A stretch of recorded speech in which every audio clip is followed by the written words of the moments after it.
June 10th, 1990. The skies over Birmingham were unusually calm.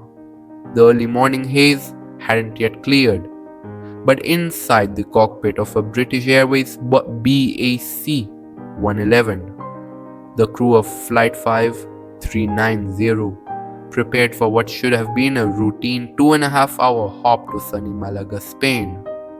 Captain Tim Lancaster, 42, a composed, well-respected pilot with over 11,000 hours of flight time, adjusted his seat and sipped his coffee. He'd flown this route dozens of times. His co-pilot, First Officer Alistair Atchison, 39, meticulous and focused, completed the checklist. The two were a solid team, experienced, capable, relaxed. The flight carried 81 souls, 6 crew, 75 passengers. Business people, holiday makers, couples, all settled in for a peaceful flight. At 8:20 a.m., the aircraft ascended steadily into the skies over the English countryside, climbing to 17,300 feet. Flight attendants moved through the cabin, offering tea and biscuits. In the cockpit, light banter passed between the pilots, a routine flight, until it wasn't. A sudden roar, then silence. At 8:33 a.m., as the aircraft cruised over Oxfordshire, a sound like a gunshot echoed through the fuselage. There was no warning, no turbulence, no system error, just an explosion of wind and noise. The left front cockpit windshield had violently blown out.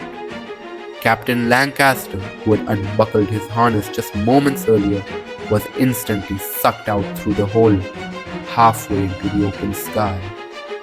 The decompression was so intense, it ripped off the cockpit door, which slammed against the flight deck control. His upper body now outside the aircraft, Lancaster's legs caught on the control yoke, forcing the plane into a steep dive. Alarms screamed. Papers, maps, and coffee cups whipped around the cockpit like bullets. "Don't let him go!" Flight attendant Nigel Ogden, just returning to the cockpit with fresh coffee, reacted in a split second. He saw the captain dangling headfirst outside the aircraft, his shirt billowing, his face battered by the wind. Ogden lunged forward, grabbing Lancaster's legs and belt. The wind was deafening, the cockpit freezing cold. Nigel braced himself against the flight controls, his arms going numb.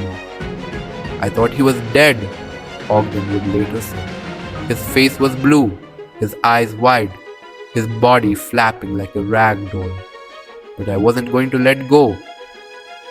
Another flight attendant rushed in, wrapping her arms around Ogden to keep him from being pulled out too. "I'm flying solo." Inside the storm of chaos, First Officer Atchison knew time was running out. The plane was diving fast. Oxygen masks hadn't deployed. The decompression was too rapid. Every second at that altitude without air was critical. Atchison leveled the plane, brought it down to 11,000 feet, and made a desperate call. "Mayday! Mayday! Windshield blown out.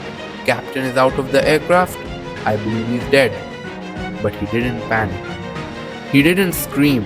He focused, without a co-pilot, without a flight engineer, with wind screaming through the torn cockpit and a man's body dangling from the window. Atchison flew that plane alone.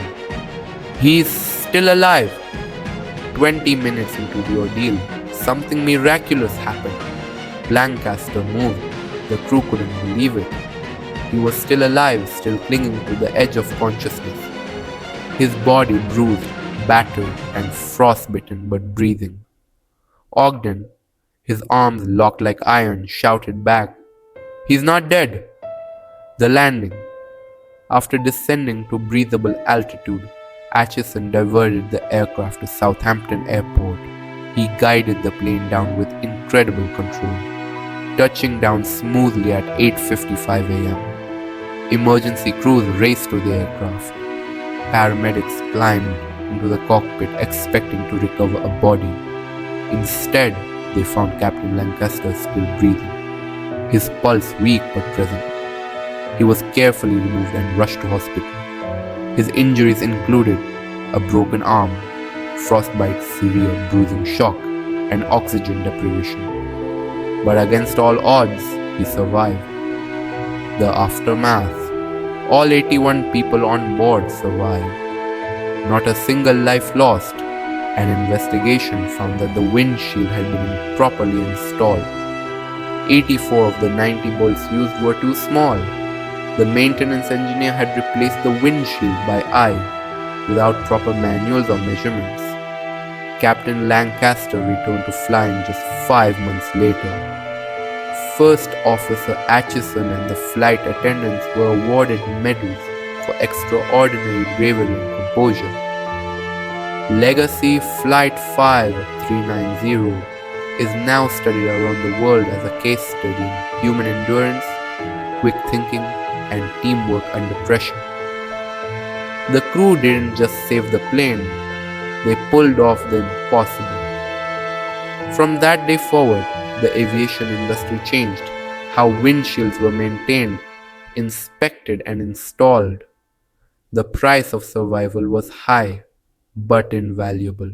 If you like this story, make sure to like and subscribe as it helps us out a ton. And until then, fly high.